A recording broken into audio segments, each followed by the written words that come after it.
I have a dream. My four little children will one day live in a nation where they will not be judged by the color of their skin, but by the content of their character. I have a dream. I must confess that that dream that I had that day has at many points turned into a nightmare. Now, I'm not one to lose hope. I keep on hoping. I still have faith in the future. But I've had to analyze many things over the last few years, and I would say over the last few months. I've gone through a lot of soul-searching and agonizing moments. And I've come to see that we have many more difficult days ahead, and some of the old optimism was a little superficial, and now it must be tempered with a solid realism. And I think the realistic fact is that we still have a long, long way to go.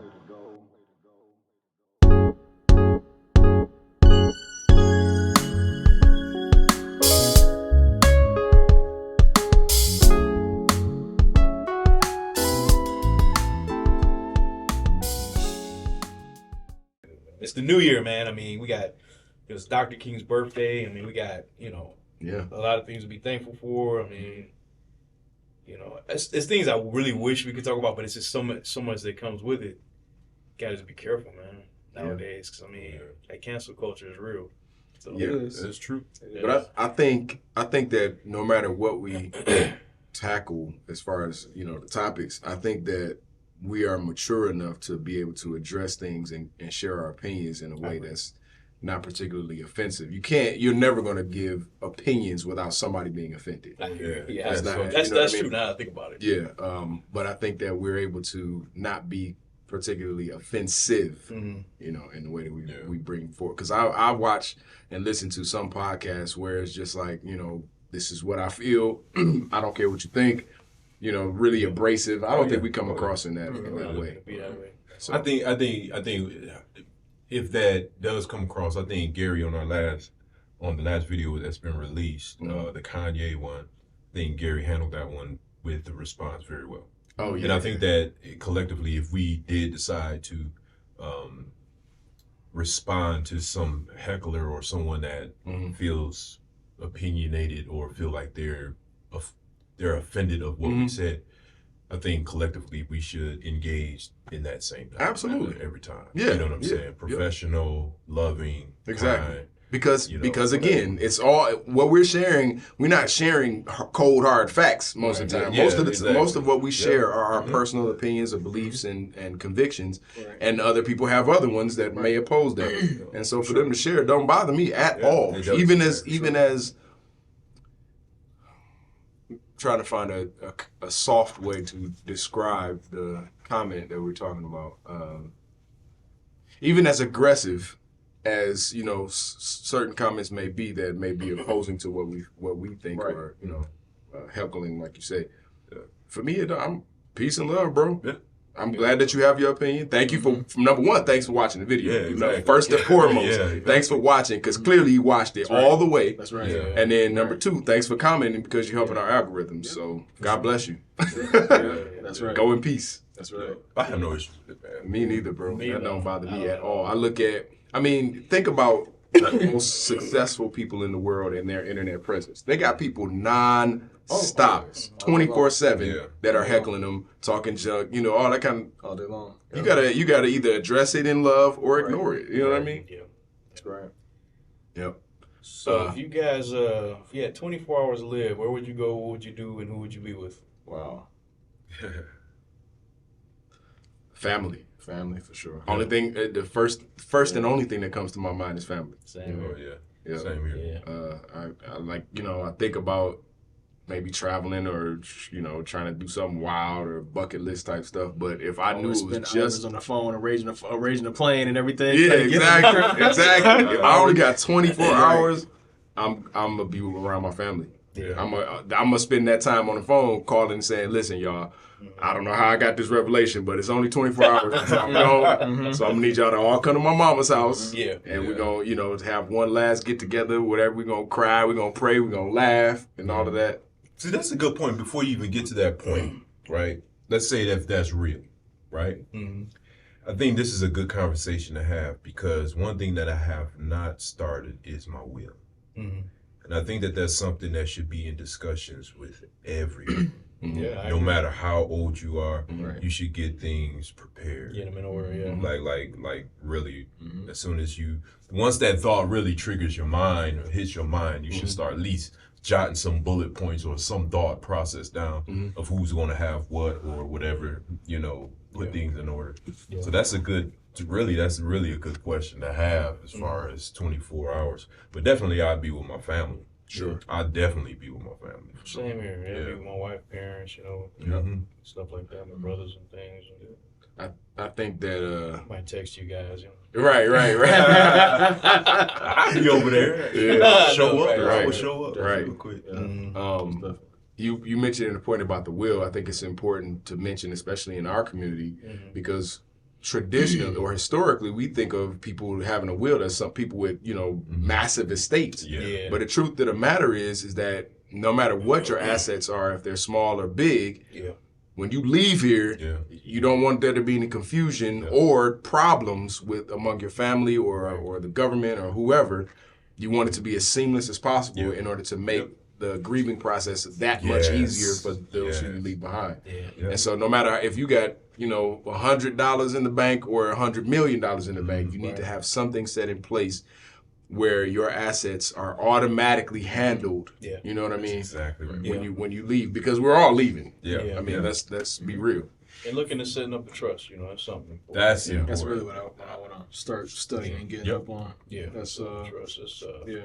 Especially if you got kids and stuff, you got your wife. If anything happens, it's protected. Right. Kids don't got to go to probate and all that stuff. So. Yeah, because that's it can get ugly, man. Yeah, that's important. I mean, the only reason I thought this is a song by the Locks, man. It just popped in my head. So I was thinking about that too. I was playing in my head when you asked that. Yeah. It's just an interesting thought. I mean, do y'all have anything that y'all had to clear with anybody, like apologies or anything? Mike's like one or two maybe, but I think it will just be, instead of a flat out apology, it would be more reiterating. Like, listen, I hope you know that when I apologized or tried to get whatever right, that I really meant that. I'm not gonna be able to say it no more after today. Right. So I just want to make sure that you know what I'm saying, that type of thing. Yeah. But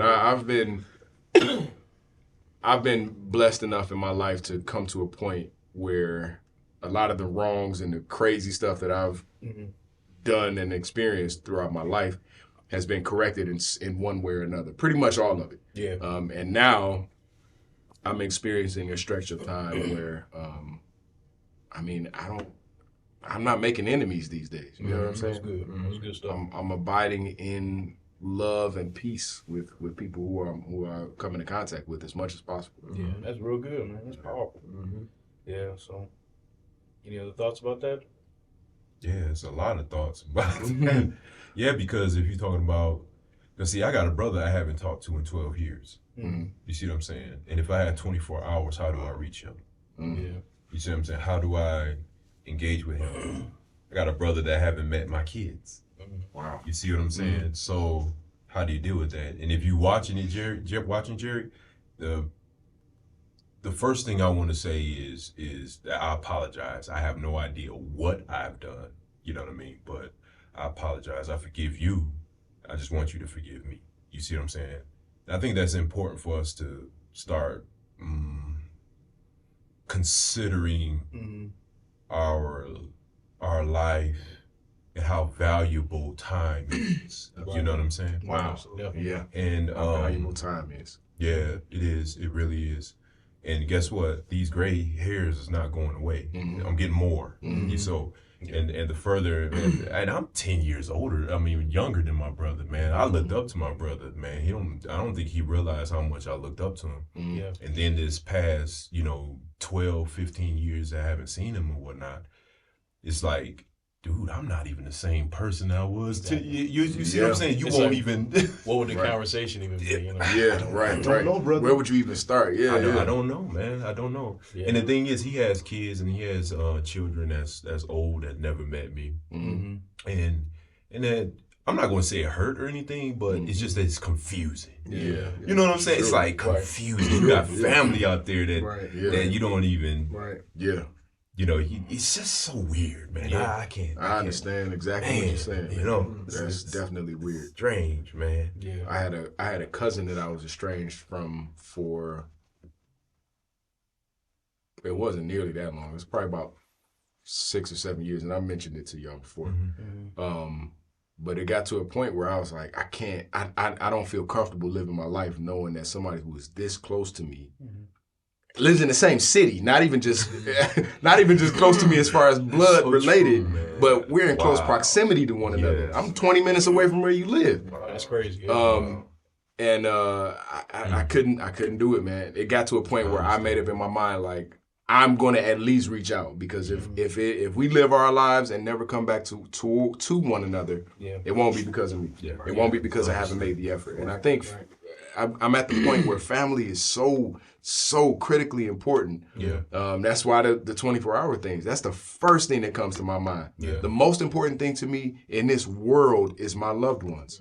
There's no amount of money, no amount of status, no amount of fame, whatever, could ever reach how important my family is to me. You know what I'm saying? That's how I feel, man. And I think for me, if I had 24 hours, everybody that is in my life right now, everybody that I can reach and communicate with, I'd be able to reach them. You know what I'm saying? And I would just do that, and that would pretty much be it, you know, because I mean, yes, everybody's in my life at this point, I would say it's just meant to be, you know, and like you said, if it's people you can't reach, there's nothing you can do about that. Right. But you can only really focus in that matter of time. And even in the life that we have now, you know, you could live another 50, 60 years. You have to just focus on who you can reach and right now, you know, and that's pretty much it. And people that are in your life, they're here for a reason. Family, friends, whomever. So that's how I feel about it. You know? But I have no apologies, no regrets, you know, about relationships or anything like that. So that would be pretty easy for me. And this is not a downer, people. This is just something that we have to talk about. No, it's for real life. You know, it's true. So, It's true. So those two things, the 24 hours, who you be with, and those things, the will, trusts, and different things like that. Those are valuable things to think of. And like you said, like brought up in our community, Black community, a lot of times we just were not taught that. No, we were just not taught that at all. You know, and that's one thing that, you know, this is Martin Luther King's birthday, right? And it's something to really consider when you think about that. Like a lot of the struggles in the 60s and different things that, you know, our forefathers or our ancestors, what they focused on, not what they focused on, what they faced, so to speak. And when you fast forward to how we are acting now in social media and different things like that, you would think like, okay, is this something that we struggle for? You know what I'm saying? Like a lot of the social media antics and different things that's going on, and trust me, I'm not judging anybody. It's just what you see. You can only tell by what you see. Right. Where you see a lot of rappers or, you know, like you said, lashes and, you know, certain things like that. You know what I'm saying? It gets overboard, right? Like it gets overboard, and you will see. You got who was the sharecropper? Is it Fanny? I can't even think of her name. I just saw her video. Yeah, I'm not sure. I'm not sure either. I can't think it. Hamer. Fannie Lou Hamer. Oh, Fannie Lou Hamer. Yeah. Fannie Lou Hamer, man. When you see what she went through and how powerful her struggle was and her fight was. Yeah. I'm not familiar with her story. She was a sharecropper, man, that basically wanted to go down and vote. You know, and she got beaten, and the whole crowd got beat. Man, it's long. I'll send you the video when you get a chance. And it's very interesting when you can see that's when you sent me. She was testifying in Congress. She was testifying, and then Congress shut her off for that 15 minutes because Lyndon B. Johnson had rushed to the podium to talk about squat. Talk about nothing, man. And then by the time he went off, she was standing up and walking off. Yeah, it was set up, and that's the thing that I think that's very important for us to consider and realize, right? Like what Martin Luther King, Malcolm X, you have a lot of those guys that came on the scene, man. Are we really hearing them? Have we actually heard what they were talking about and what the struggles were? You know what I'm saying? Right. I don't know if the children today can relate to the experience that they had back then. You know what I'm saying? No, they can't. You know, they cannot. And I'm like, You know, and even I haven't, right, in some regards. Now, I face some racial issues or whatnot, right? Same. But I think that from learning from, this is me, right? Learning from what they went through strengthened me when I came across that situation, right? And because even learning from my dad, man, shoot, my dad was born in 1936. You know, who knows what he saw? He told me all types of stuff. Right. But to know that when you talk to the man, it's as if he never went through anything at all. And I think that is the whole idea of the walk, right?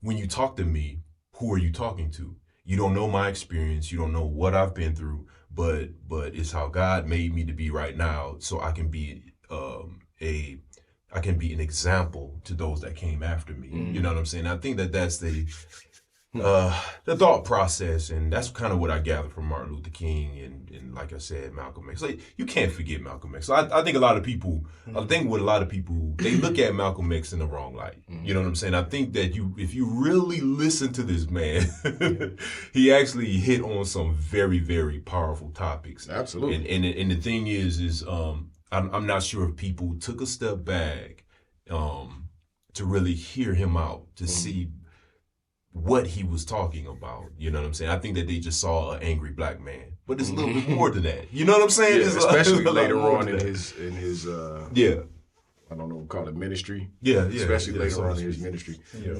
All right, y'all, don't crucify me for this. But Where's throughout the hammer and nail? and y'all either, please. But throughout my life, I have, and this is, let me say it first and then I'll say that part. I have resonated more with people like James Baldwin, Malcolm X, much, much more than I've resonated with people like Martin Luther King. Not to deny his influence, not to deny the drive and the passion that he had, not to deny the effect of his service at all. I mean, I have the utmost respect for him and everything that he said and did and went through. But as far as the speeches, the interviews, the things that spoke most to me as an individual came from, and top of the line for me is Jimmy Baldwin. Top of the line as far as the activists in that era, followed closely by Malcolm X. I think just the nature of the person that I am, even though I seek to experience peace, I think there's a yeah, but there's an edge there though. There's an edge that comes along with the speeches of people like Malcolm X, James Baldwin, and people who fell in kind of that category, versus the speeches of Malcolm X. And I think that, Martin Luther King, and I think that there's a lot at play, number one, when it comes to leaders that are put in front of us. I think there's a lot at play, especially when they are accepted by mass media. Yeah. There's a lot more at play because they have to. We can go back to slavery. There's the people that were intended to translate the masses' words to the slaves, right? And not saying that that's what this was at all by any means. Please don't misunderstand me. But I do think that there is a certain level of charisma that Martin Luther King had, which is one of the reasons why he was elevated as much as he was. Not taking away from his speeches, not taking away from his effects. But the reason why Malcolm X was pushed to the back was because of his more like, no, this has to happen for us. We got to get... I'm going to be quiet. No, you're right. Speak on it. The reason why I say I'm be quiet is because I feel like it's easy. I know y'all understand me, but I don't want the wrong impression to be received on the end of the viewer. You know what I mean? I'm going to say it if you don't. So. But yeah, for me, and this is just me personally, this has no bearing on what I feel like the Black community at large should feel or should receive or whatever. But for me, if I'm in my mind where I want to receive wisdom from an activist in the 60s, I'm going straight to Jimmy Baldwin or Malcolm X. Yeah. That's just for me. Yeah.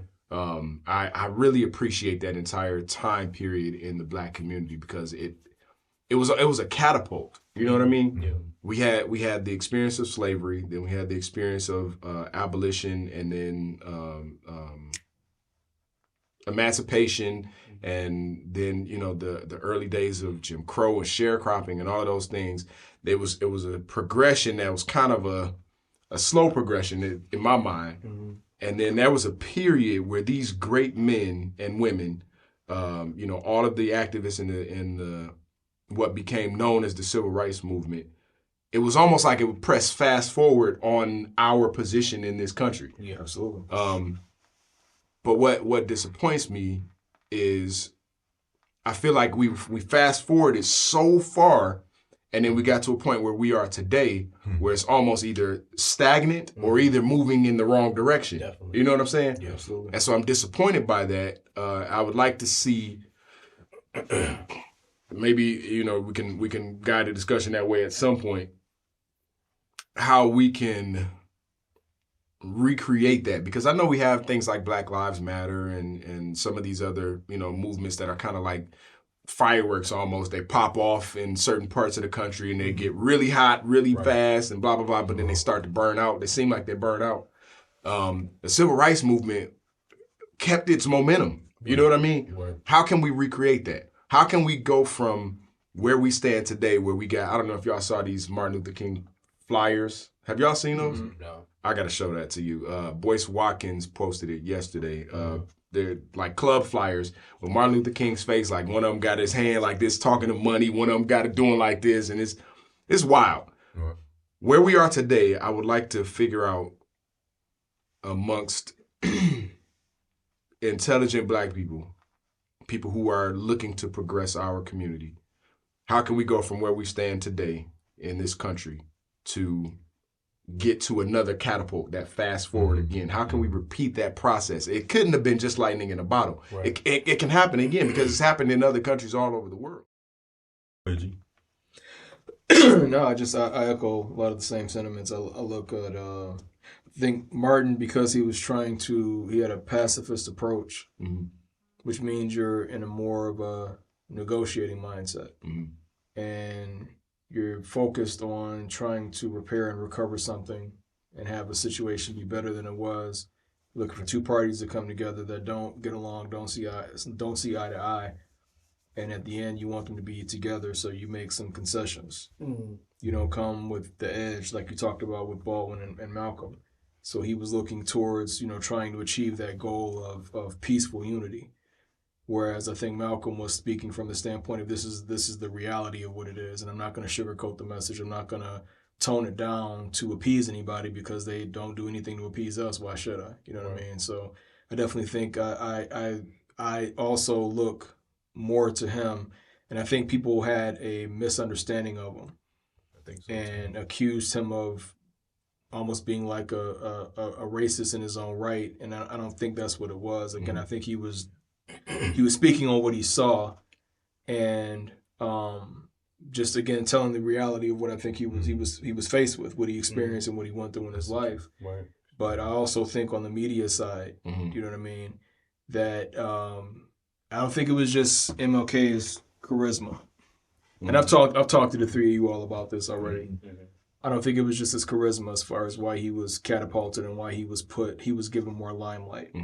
It's because his message was peaceful. Right, that's the only reason. All right, he had charisma. Malcolm had charisma. Sure. He had a following. Malcolm had a following. The only reason he was given the limelight he was, especially in national media, is because his message was peaceful. And they would rather have a peaceful leader out front rather than one who would basically tell you to grab your rifle if they're coming for you. Don't sit up there and let them beat you, let them bring fire hoses out, pull your guns out, and you deal with the situation. You know what I mean? They wanted the more peaceful narrative to address us than one of violence. You know what I mean? And again, I'm not going to go into, again, I've talked to you all at length about, just the different statements that have come out from government officials around that time for what was really going on and who they gave the microphone to. And it was absolutely because they wanted a more of a peaceful message than one that was going to tell us, to defend ourselves. And it's exactly. The leadership was always going to want a docile, and a submissive public. And Martin's message, and again, I'm not trying to disparage him. I'm not trying to, not take anything away from what he did, and the love in his message, I completely respect and honor that 100%. You know what I mean? No ands, ifs, buts about it. But it was a more convenient message for the masses than what Martin and James Baldwin were saying, because it wasn't, I'm going to love you regardless, and I'm going to make sure I kind of just, keep praying and waiting until you get there. Whereas Malcolm and James were like, no, it has to be done now. We're not going to negotiate. I'm not asking you. Yeah, this is how it has to be. You know what I mean? And literally with that mentality, though, what I love about Brother Malcolm is that he shows you that when you hold the mirror up to society in a militant manner, yes, that's what they vilify you for. They make it your problem. Absolutely. Their sins are your problem. Absolutely. And I'm like, that's what he was trying to really, and that's what we need to even understand even now. Right. Like, the problems that you have with how I look are not my problem. And when you hold that mirror up, then they want to gun you down. So, I was listening to a Baldwin interview on, I think he was talking to the Dick Cavett, what was his name? Anyway, he was doing an interview on TV. Yeah. And they were asking him about some of the more rambunctious movements in the civil rights, like the more that perceived violent or whatever. And he was like, you can look at other countries in the world. He said, when Polish people, when the Israelis and other white faces or whiter faces than us have taken up arms against oppressive governments or against that type of thing.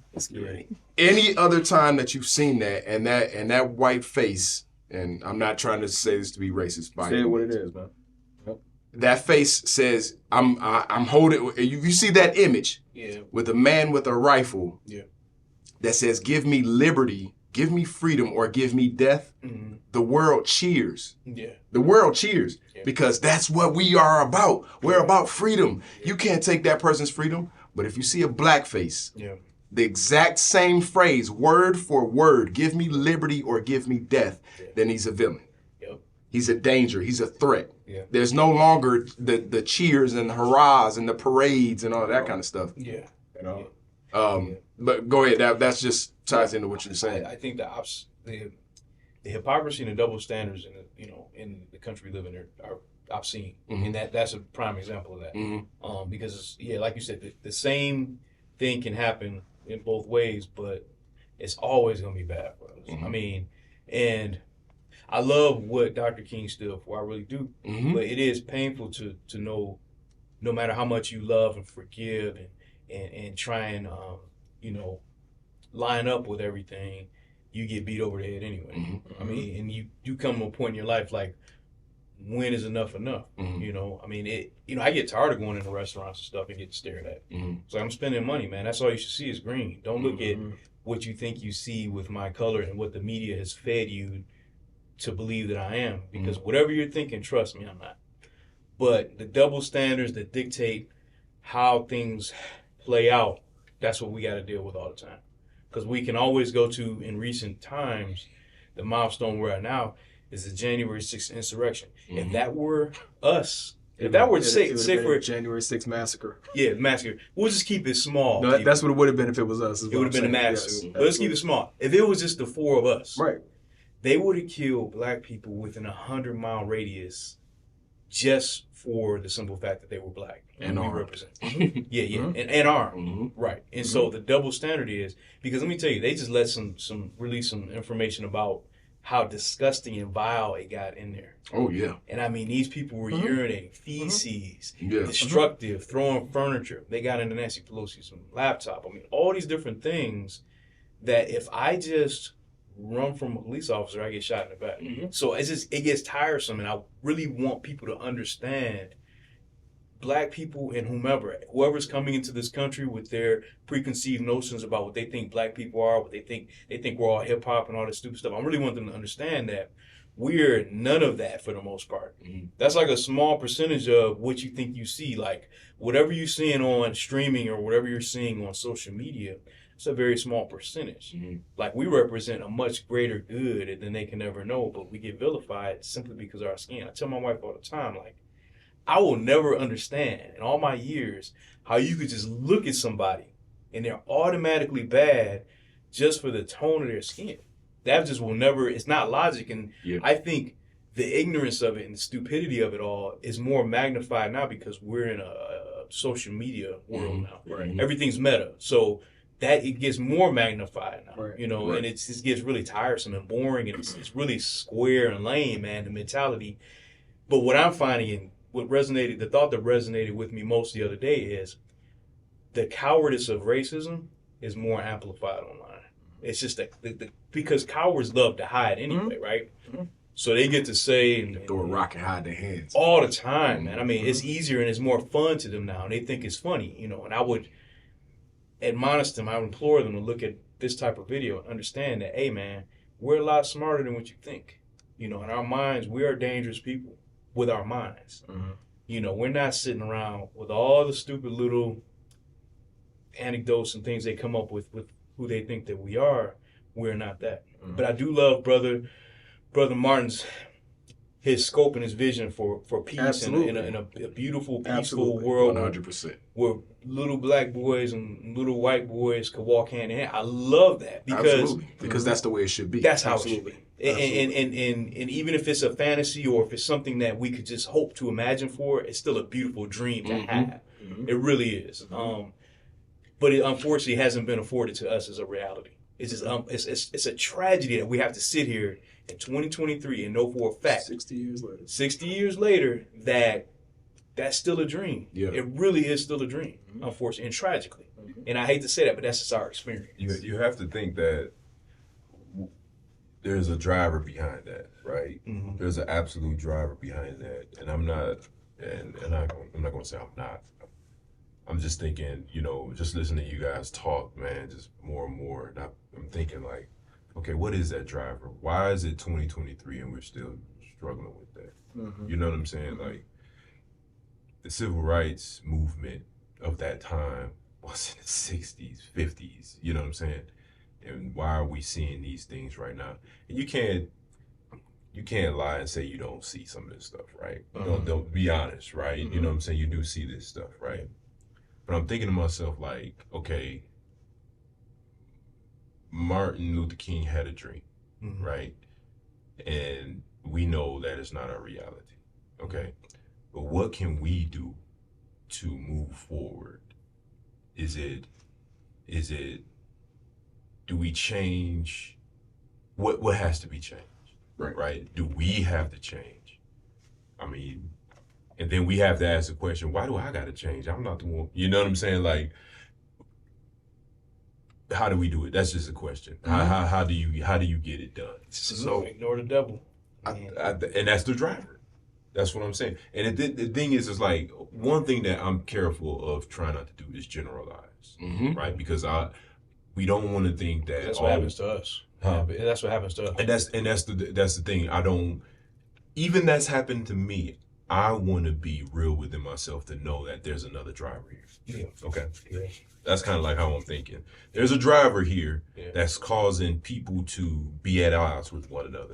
And I think that we have to be mature enough to recognize that and not feed that. Not feed that. You know what I'm saying? Like Malcolm X was brave enough to challenge a group or a side or a mentality. Now I don't think. See, I think.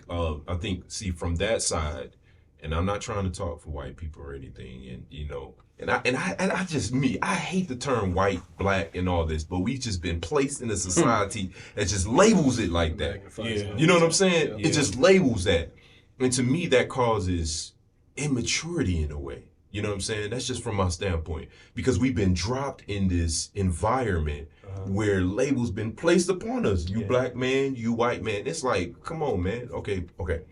I digress. All right. I digress. You're good, bro. Right. You're good. So what I'm saying is, like, for us, when we recognize this immature level and we And I'm choosing not to generalize and put everybody in this bucket. Though, like you said, from another side, they're going to generalize us. Yeah. Right? Yeah, it's going to happen to us. Yeah, we can't do it the same. If that's the case, right? If that's the case. Yeah. And I just want to be honest, like, with myself and be fair, right? And not to generalize everyone. And the reason why I say that is because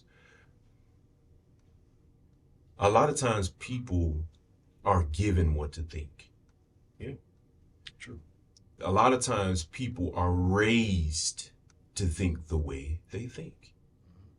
Every time. Every you know what I'm saying? And I'm gonna stop right there because I just got too many thoughts in my head, right? And I don't know. Go ahead, bro. Yeah. I have 2 questions. Yeah, man. Number 1, is Dr. King's dream, the dream that you just described of black children, white children, being able to live together in this country, fully in peace and harmony, is it just a dream or can it be a reality? Number 1. And number 2, if it can be a reality, is the pacifist approach the right approach to get there?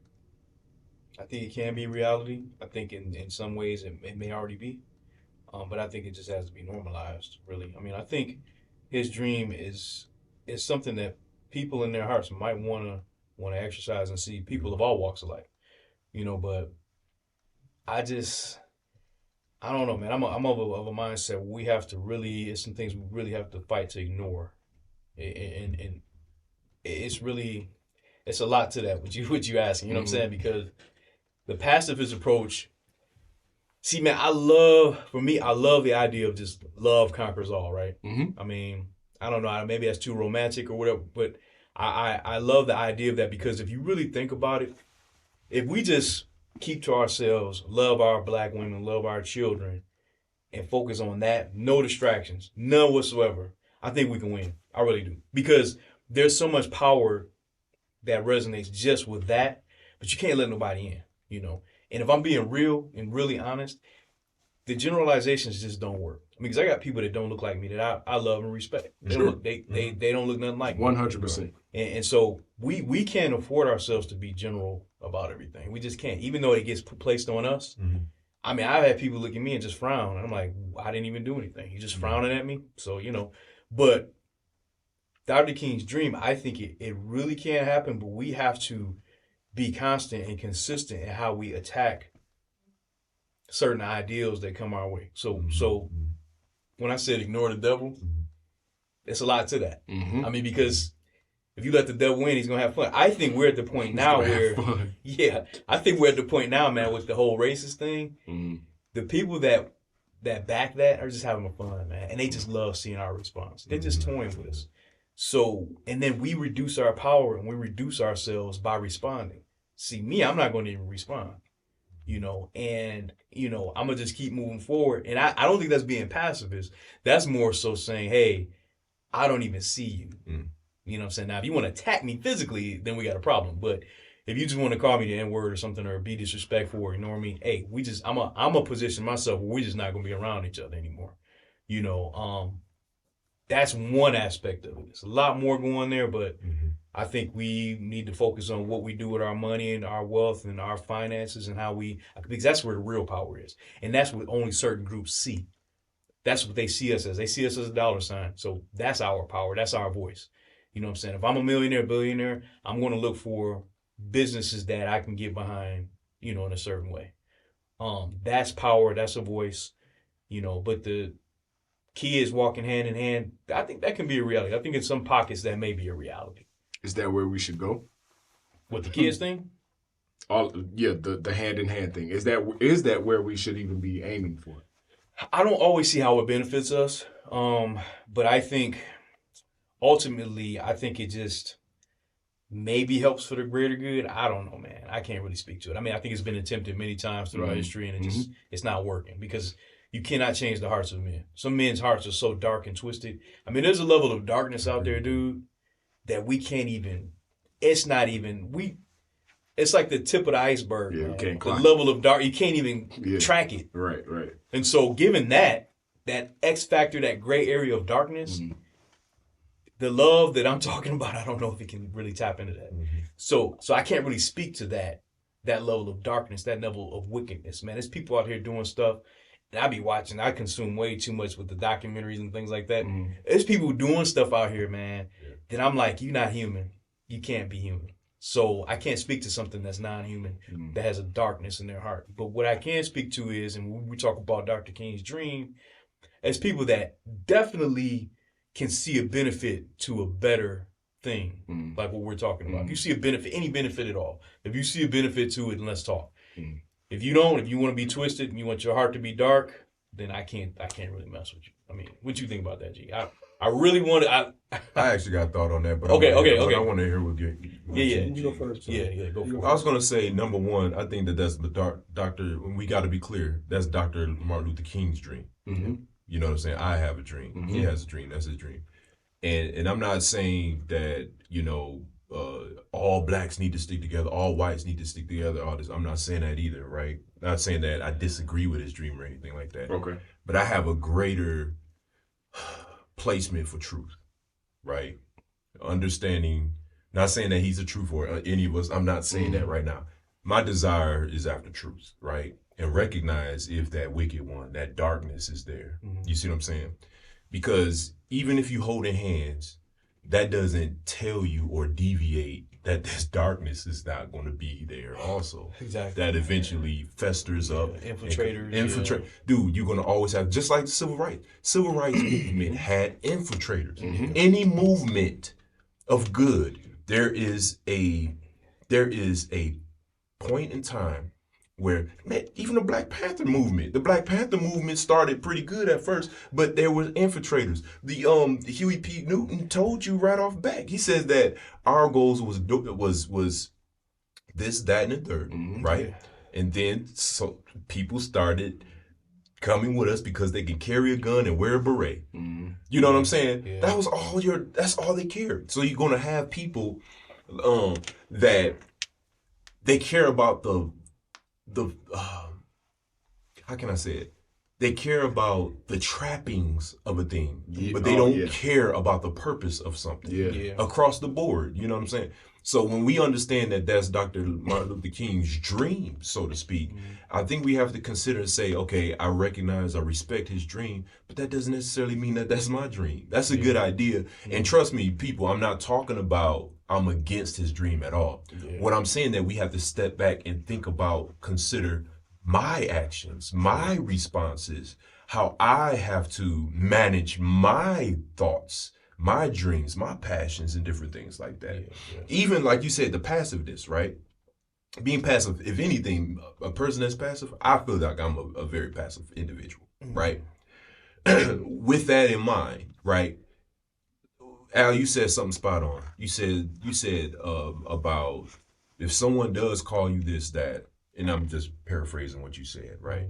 You said that one of the biggest things is probably have to ignore the thing and move forward. Not meaning that you're weak or you don't care. It's just that I'm going to be greater than the situation. You said I choose, and it's my choice. And that's the big part, is that I have a choice to respond in negativity, or I have a choice to respond positively, right?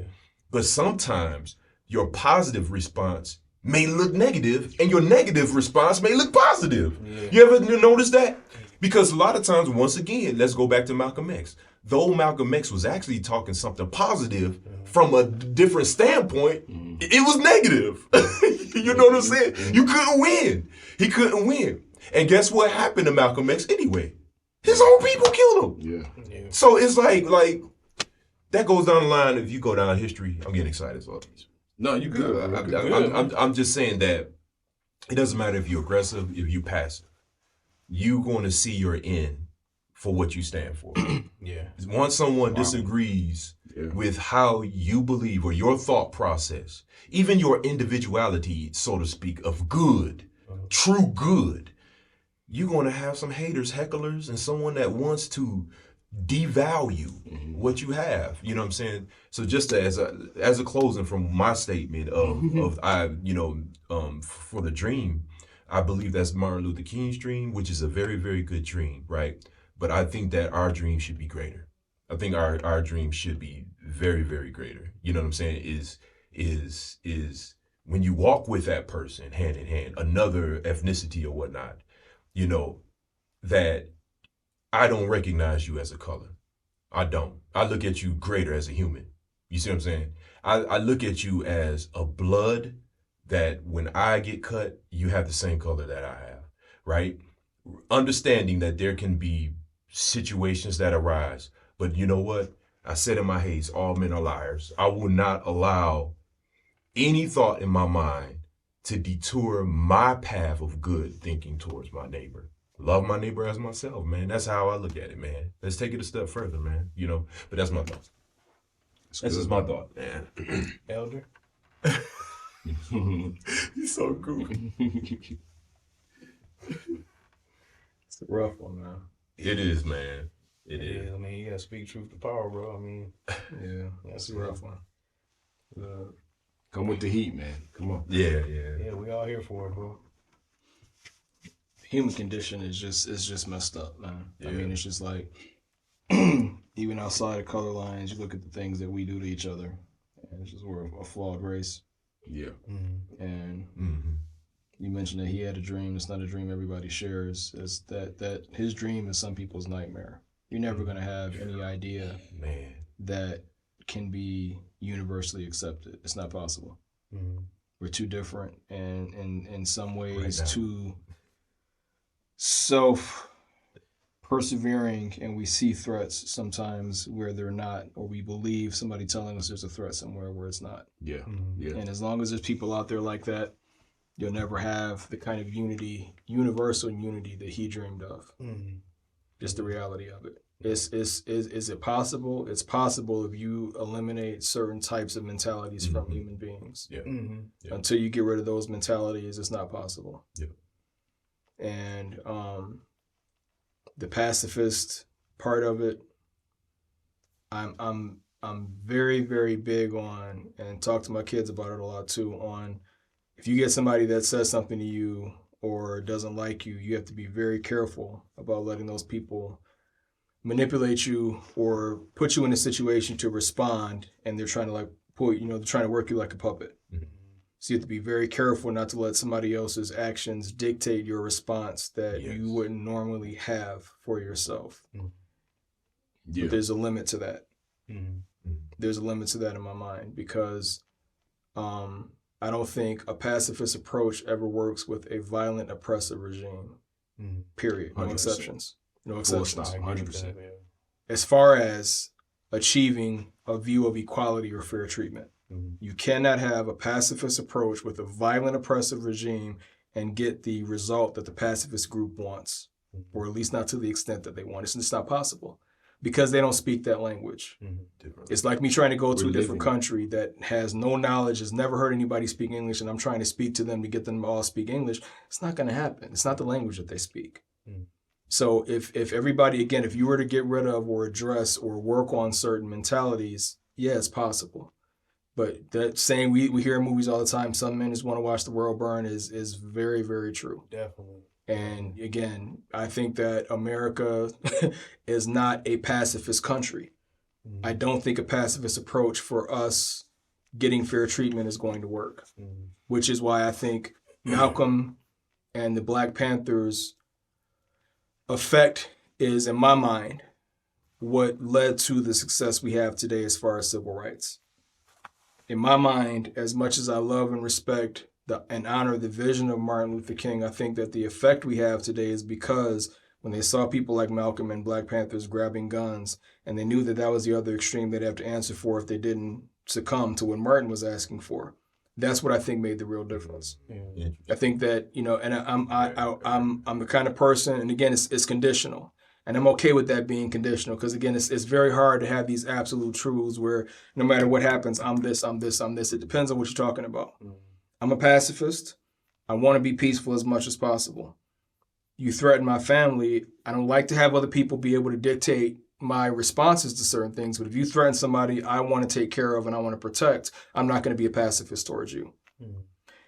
And if people recognize that, That's that mutually assured destruction we talk about. Like U.S. and Russia both have all these nukes and have the ability to destroy the world by themselves. Right. But the fact that they have this check of this other country that if I push the button, they're going to push the button. And if I kill most of their population, they're going to do the same to my population. And that thing does what? It keeps these two violent nations known for violence worldwide. Nobody has any question whether or not America or Russia has any reservations about showing violence towards anybody, including their own citizens. But that mutually assured destruction keeps their fingers off of the red button. Right. So I don't want to be a pacifist, but if I am a pacifist to a violent oppressor, I'm going to get run over, and I'm not willing to let my people that I want to protect get run over because I'm trying to hold to an idea that can't be possible if the group I'm trying to appeal to doesn't have the same mentality that I do. So I like to be a pacifist, and it's like, will you allow me to be? If you allow me to be, I'll be a pacifist. But the second that I see that they're willing to bring violence, I'm not of the mindset anymore that it's just for us to just lay down and take it, because we're gonna get it. If we're willing to lay down and accept it, that's what we're going to get. And I think that hopefully the thought of, and this is why, again, I'm saying you have to have this mentality and let them know that you're willing to go to that extent, because America and Russia haven't lobbed nukes at each other. What? They know, they believe, if I push that button, somebody on their side is going to push the button too. No action has been exchanged. There's been a Cold War. There's been deaths. There's been murders and killings and things like that. There's been little shots fired back and forth here and there. But they haven't had nuclear war because they know if I push that button, he's going to push the button. Yeah. So that sometimes is deterrence enough. You point a gun in my direction, I'm pointing one back in your direction too. Yeah. And hopefully that'll be enough to make sure peace can ensue. Yeah. But a conversation has to be had. Because I have a lot of white family members, not a few, not a handful. I have a lot of white family members that I see almost every holiday. Yeah. And I love them and they love me. Yeah.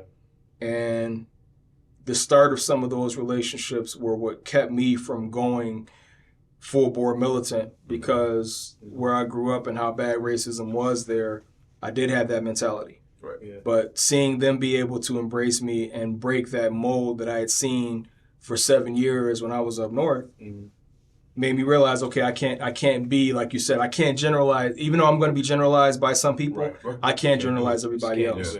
Because if everybody that looked like my family members acted like my family members, I don't think we wouldn't be having this discussion right now. Right. So it's not about everybody, right. But there are some. And especially there's some that's in power. Yep, that's the problem. It's the fact that we allow people to be in power that have these mindsets, and we allow them to lie and to cover and to be hypocritical when it's so obvious what they think and what they're trying to do. We allow them to tiptoe around and make these little foolish statements to act like that's not what it is. Yeah. So it's about, it's too conditional. There's no single answer that's just going to fit everything. Yeah. It's conditional. Get rid of certain mindsets. Get people to be. Because where I'm encouraged is, and again, this is my own mindset and where I know I deviate from a lot of people. I think that the negativity that persists right now, especially when it comes to racial identity and national identity, I think tracks back to the biblical event of Babylon, the Tower of Babylon. So I think that his dream, I believe, was once there. Right. And that's where I say the mindset has to be addressed, because I think that what happened there was using a mindset of setting a person against another person because they look different or they have some other pronounced difference, whatever it is from you. That's where I think a lot of that started. And I think humanity before that was cohesive and getting along. And again, we have this mindset where we are prone to violence. I'm not saying it was all rainbows and butterflies back then. But I think for the most part, we were acting in unity. And I think that it was a negative mindset and perpetuating that negative mindset that's led us to where we are today. So I think it was possible. I think there was a time where, for the most part, we didn't judge each other based on things like that. And I think it's possible to get there again. But again, it's the reason why it's a mindset thing is because that's what was used to push these things. The divisions that have been put there by people's mindsets. You know how many people come and go to work and don't live any kind of life that's worth reporting on the news that live in the hood. You get a few stories of a few people that are killing, but you got millions of people that are going back and forth to those same neighborhoods every day. They wake up at 5 o'clock in the morning when everybody else does. That are at work all day long when everybody else is. And you got these few people that go and do these things, and they're the ones that happen to make the news. You know how many non-newsworthy citizens live in those neighborhoods that just aren't making any kind of ruckus and aren't making any kind of noise that's worth reporting on? That's the majority. That's what's mostly in there. It is, yeah. But you go and you parade those few negative instances up there, and then it sets this mindset off. So people have to work on their mind too much. You know what I mean? And that's the problem. Like we said, whatever the influence is that makes people embrace these negative mindsets about other people just because they're different than you, until we stop that, it's not going to get better. Until we stop that, the dream isn't a reality. I agree. And the fact that certain people wouldn't dare want to trade places with us, that lets you know right there that they know what's going on and they're complicit. You know what I'm saying? If we sit in a room like this, just like Jane Elliott, but you trade places. Exactly. Nobody said anything. Exactly. That lets you know all day. They know what's going on. They know exactly all what's the time, going on. And they benefit from it. And I think their biggest fear is that the sins of their parents, they don't want that to catch up with them. Yeah. You see what I'm saying? And so it just gets really annoying because we want to live a life of peace. Yeah. Dr. King wanted peace. He wanted peace for him and his family. And like you said, if we lay down, we're going to get it. Right. You know what I'm saying? So that's why I respect Brother Malcolm for that. Yeah. But I do agree that he was the change agent. Yes. That kicked everything forward, unfortunately. I mean, that's just how because what he did is hold the mirror up. He was speaking to a society that he lived in. He spoke their language, too. He spoke their language. Him sitting there with the rifle, you never would have seen Martin doing that. Him sitting there with the rifle in his window to protect his family is the language they recognize. There you go. The pacifist language isn't. As much as that's where we need to be. Right. That is the ideal state, 1,000%, no questions. Right. But when you're dealing with somebody that has a base mindset, they don't speak that language. Right. If they don't speak love and they don't speak pacifist, you have to show them that you're willing to match their savagery, unfortunately. And hopefully you can, just by the show of your willingness to match it, result in nothing happening and peace being able to ensue. Mm-hmm. But until you have a people that have a mindset not to be oppressive, not to be violent, not to be, working the way a lot of this country has for a lot of its history. Yeah. You have to get rid of that mindset first. Right. That's the only language that they speak. Oh. But what you said, too, is important. We have to make sure that people understand that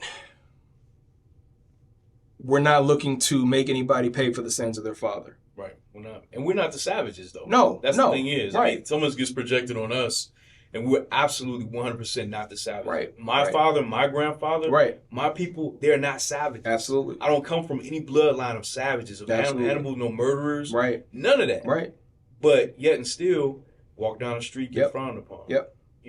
I got people all the time spitting in my path. I'm like, what is that about? Mm-hmm. Somebody explain that to me in the audience. Like, what is it about a certain group that wants to spit in my path as I walk? I would never do that to anybody. Mm-hmm.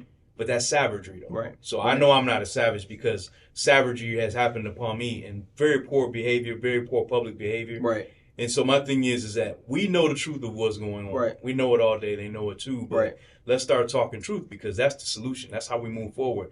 Everybody got to stop lying across the board. Everybody got to stop lying. That has to happen. Absolutely. Ignore the devil because the devil's having fun. Right. And just really move forward with the honest, like everybody just be honest and say, we all know what's going on. Yeah, for sure. We all know who's happy, who gets to travel and benefit from all the trappings and all the getting fat off of everything in life. For sure. While, another group is always working and just getting by till they die. So that's my thing about it. It's just so annoying at this point, man. Like to me it's more of an annoyance to deal with this old, rotten, played out mentality of this the elitist over here and then you guys are kind of down here. Right. Or I can't walk down the street. You won't move out of my way. Right. I can't look in your eyes. Right. All that boring, lame, old mentality, like that rotted mindset. Mm-hmm. I mean, nobody got time for that. Mm-hmm. I mean, we have to see ourselves beyond those situations. Right. I think that's how we move forward. Right. So if somebody wants to step to you and call you the N-word, it's like, you know what? I could respond, but I see myself beyond this. Yeah. So that really don't affect me. As a matter of fact, I laugh at you and I feel sorry for you and your family because that's what you embrace. That low-end mindset, that underbelly mindset. Like, me personally, I see myself past all that. Right. All the time. Anytime I could see myself past it. I have so much to be grateful for, so many other things to look forward to. that kind of stuff. It's not that I'm like a happy guy all the time or anything. It's just you have to see yourself past a current moment in time that's really just a vapor. Absolutely, absolutely. And I think that's if life is just a series of moments, right? You got to pick and choose the moments that you want to pay attention to and the ones you don't. Right. Now, historically, we got a lot of moments that are negative, obviously, right? Right. But in that, we do have some good. You know, so let's take and magnify that. Don't let the media feed you the magnifications they want to magnify. Because there's a lot of stuff that gets played up, a lot of stuff that gets played down. January 6th got played down. Right. I mean, come on. Absolutely. And still everything to this day is. Still to this day. That got played down. You know, but, you know, George Floyd being slightly inebriated, that's what some people still want to talk about. Like, why didn't he just comply? That's a big discussion. It's like, come on, man. Are you serious? Right. So that's the kind of stuff that I think is ignorant, is boring, is lame, is tired. It's just I'm tired of it, man. Right. I mean, and I want the world to know that. It's like, we're tired of that. Matter of fact, just leave us alone. And we're going to figure this thing out on our own. That's honestly how I feel. Because we're figuring it out right now. Right. So I'm just tired of the lame, boring stuff. Like the whole, you know, infrastructure, you know, that thinks that they're elite. It's boring, tired, lame. It's dying. Right. And they know it. Right. They don't want it to. Because it's too many conveniences. It's a lot of fun at the conveniences that they've lived off of that for many decades. And they know that it's dying. They know that we're tired and we're bored of it. So they're going to try and continue to do vices and traps to manipulate our minds and our emotions and things. But that's where we have to say, wait a minute. You're not going to manipulate me. And even generalizations. We can't allow ourselves to be generalizing anything because that's what gets done to us. Yeah, and it's not reality. It's not reality. We can't afford to do that because, like you said, we have people that, you know, like white family members, white friends. You know, I got white friends and I love, man. Like they're good people. Absolutely. And so that right there, my discussion would always be, I'm not talking to y'all. I'm not talking about y'all at all. That's right. I'm not talking about y'all at all. We're talking about a system here that we're all under. And we all don't. A lot of us don't like.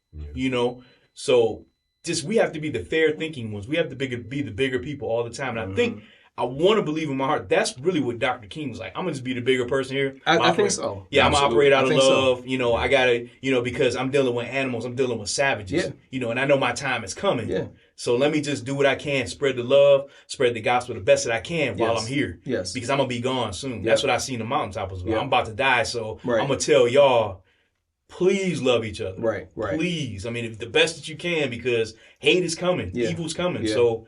I've seen the mountaintop, you know, try and get your money together. You know, it's other things that he was talking about that we don't get to hear. Yes, it was. But, you know, the evil did what it did there. It did what it did to Brother Malcolm. And so now we're left here, the children of all that. And we just got to figure it out. That's right. And I mean, I think we're there.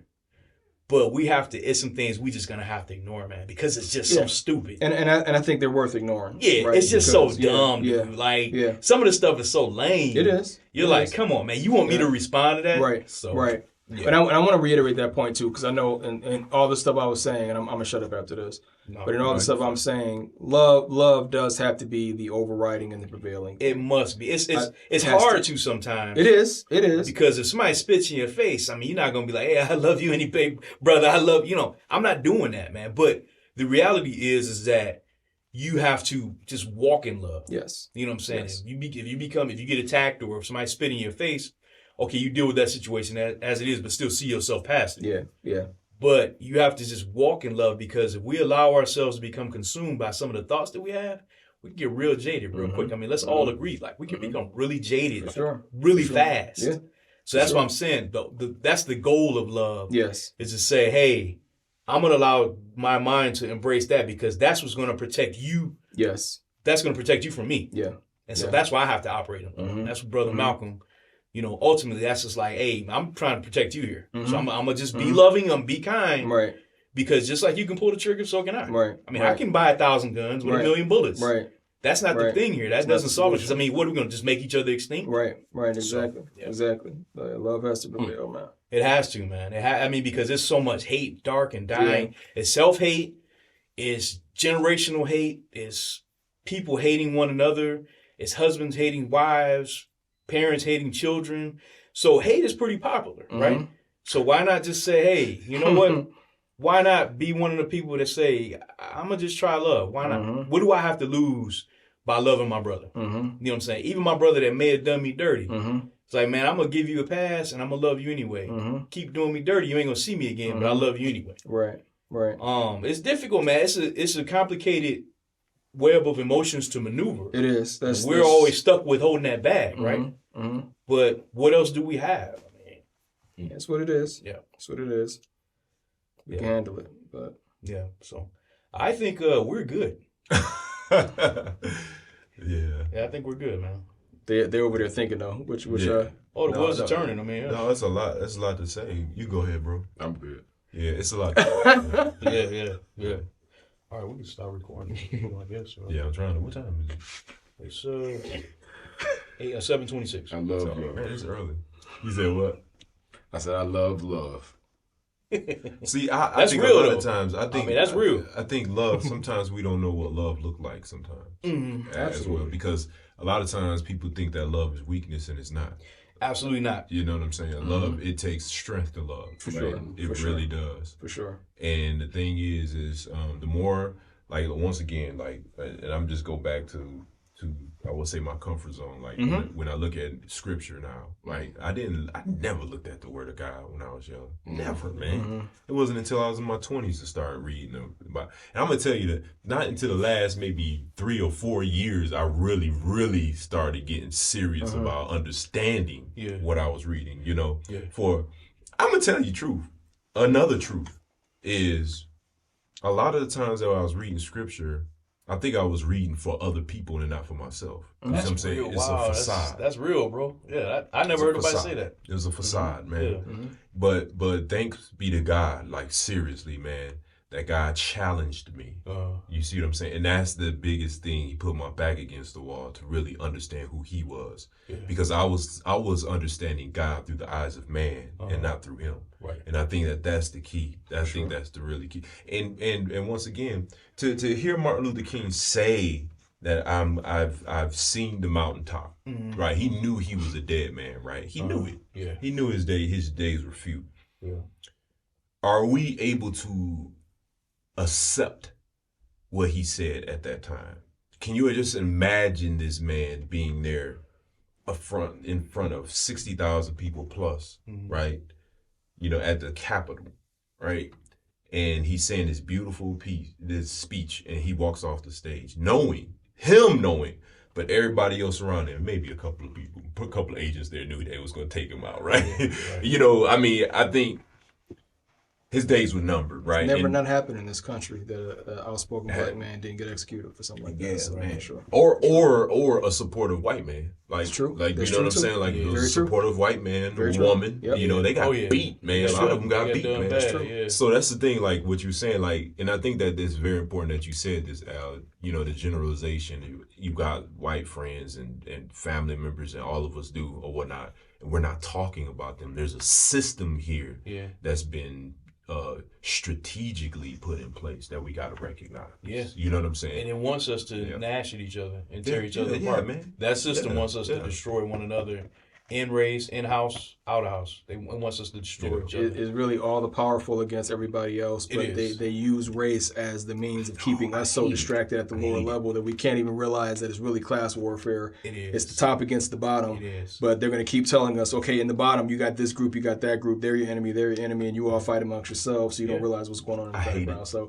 that's the reality of it, and that's why I'm saying love has to prevail. You get those few people that are in power to step down, not trying to punish them, not trying to do anything else. Get them out of the way. Yeah. Get the sheep that just follow their every will that makes them so powerful to stop. Yeah. And we can start talking about having a meaningful dialogue and really letting love prevail and let that dream become a reality. But there is a threat in that dream right now. Yeah. There's a threat in that dream. If you send your children that are in a pacifist mindset out to the wolves, they will be devoured. Period. Yeah. Period. Now, if you're okay with that, and if that serves some purpose to you, that's what it is. So I got a question for you. How does that look? Like, so you send them to the wolves and they get devoured. How does that look? I mean, it's so you want to make sure it's not coming to that situation, right? Because you don't want to send your kids off to a situation like that. You want to protect them. Right. So that's what I'm saying. It's like there is a threat that the threat to the dream that the insurrection can happen and be, it was just people were mad, or people, it was justified because the election was rigged and everything else and all these excuses. You know what I'm saying? Whereas if it was us you'd have been every black person in attendance would have been gunned down, right? There is a threat to that dream because there's people out there who haven't embraced the dream and don't believe in it or don't want it. Don't want it, right? So you have to have, there's conditions, you got to have some kind of balance to all of it. You know what I'm saying? And without having that balance, there's danger. You know what I mean? So it's like we want everything to be peaceful and kind, everything else, but that's really the main point behind it, is that it's really all fed by class warfare. It's really not racial. At the end of the day, the real world heart of the problem is not race. It's the people at the top that are telling us that it's black versus white, and people that don't think enough for themselves that feed into the narrative. That's the problem. So that goes back to what I was saying, the driver. Remember I was saying that? I was like, there's got to be a driver there, and now I'm glad you brought that up.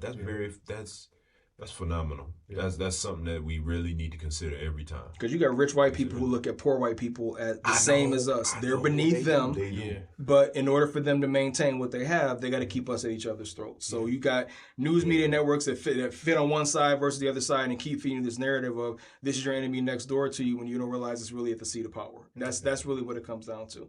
And if people can get past that and realize that the person next to me, black or white, that's next to me is next to me for a reason, you know what I'm saying? We'd be better off, man. People don't think for themselves.